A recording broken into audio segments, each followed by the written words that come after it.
इस वीडियो में हम लोग जानने वाले हैं कि पूंजीवादी अर्थव्यवस्था किसे कहते हैं, समाजवादी अर्थव्यवस्था किसे कहते हैं और मिश्रित अर्थव्यवस्था किसे कहते हैं। यदि आप इन तीनों को बहुत ही अच्छे से जानना चाहते हैं तो इस वीडियो को शुरू से लेकर अंत तक और ध्यान से जरूर देखिएगा। तो चलिए इस वीडियो को हम शुरू करते हैं। तो सबसे पहले हम यह समझ लेते हैं कि पूंजीवादी अर्थव्यवस्था किसे कहते हैं।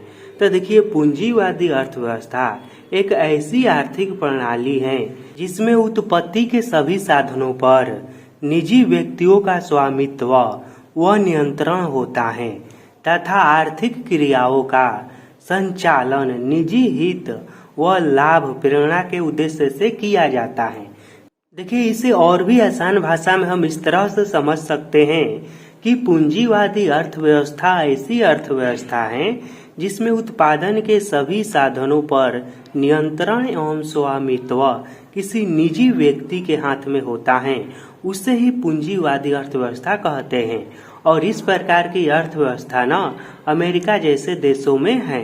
अब हम समझते हैं कि समाजवादी अर्थव्यवस्था क्या है। तो देखिए, समाजवादी अर्थव्यवस्था वह अर्थव्यवस्था है जहां उत्पादन के साधनों का स्वामित्व एवं संचालन देश की सरकार के पास होता है, जिसका उपयोग सामाजिक कल्याण के लिए किया जाता है। देखिए, जहां पर भी उत्पादन के साधनों का स्वामित्व एवं अधिकार वहां के सरकार के पास होता है ना, तो उस अर्थव्यवस्था को समाजवादी अर्थव्यवस्था कहते हैं। और इस तरह का अर्थव्यवस्था न मुख्य रूप से चीन जैसे देश में है। अब हम समझते हैं कि मिश्रित अर्थव्यवस्था क्या है।